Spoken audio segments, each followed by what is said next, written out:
On today's video, I'm going to tell you all the reasons why I like metal roofs.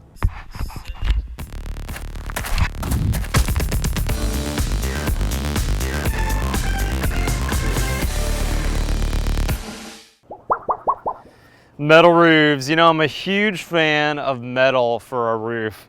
So many reasons why I like metal. Number one, ultra durable. You know, a 24 gauge metal roof like this is probably a 50 or a 75 year roof. Very hail resistant, especially when you buy this 24 gauge. They also make it in a 26 gauge, or even you can sometimes get 22 gauge, which is very thick. The other beauty of this roof, when it gets pulled off someday, 50 years from now, you can pop it in the recycle container and this can be made into a new bottle can, a new roof. This is recyclable steel. Let me show you a couple details that I like about this one in particular. We're going to be installing on this roof here, we're about halfway done, a Sherlock 150 panel. Now this is from Central Texas Metal Roof Supply. I'm here in Austin, Texas. That's one of my main roof supply houses. And this is, normally we would kind of, the layman call it a standing seam roof, but this is actually not a seamed roof. This is a snap in place roof. I'll put a link in the description for this exact panel, but look at this.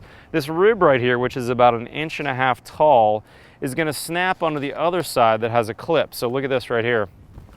Here's the clip, and you can see this clip is screwed down onto the roof, and this actually holds the panel in place. Now we like to put ours over top of some 1x4 strapping so we get some nice airflow underneath here. But then when the next panel goes in, it actually just snaps right down on top of that and holds it in place. Now you wouldn't want to use this on a super low slope roof because this seam is not perfectly waterproof. But here's a couple details I like to do in all my houses.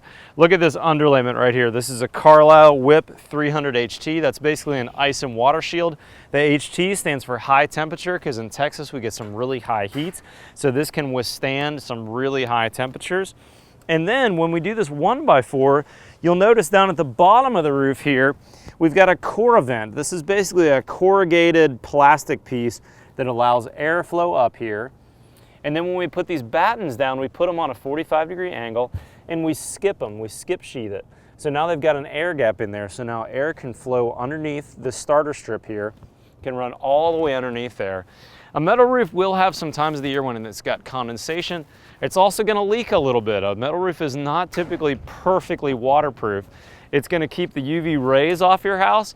It's sometimes going to also give you a radiant barrier benefit, especially if you use a lighter color roof, a galvalume roof, or a white roof. That's going to reflect back. Now this one in particular is a darker roof, so this one's not going to do a great job of that. But because it's got a white or nearly white surface on the back, it's going to give us some reflectivity on the back and a little bit of emissivity. Guys, for more information on this, I'd love to have you check out my blog at mattreisinger.com. Got a lot of information on roof choices, but if you're thinking about a new roof for a house, metal's a great choice. See you next time.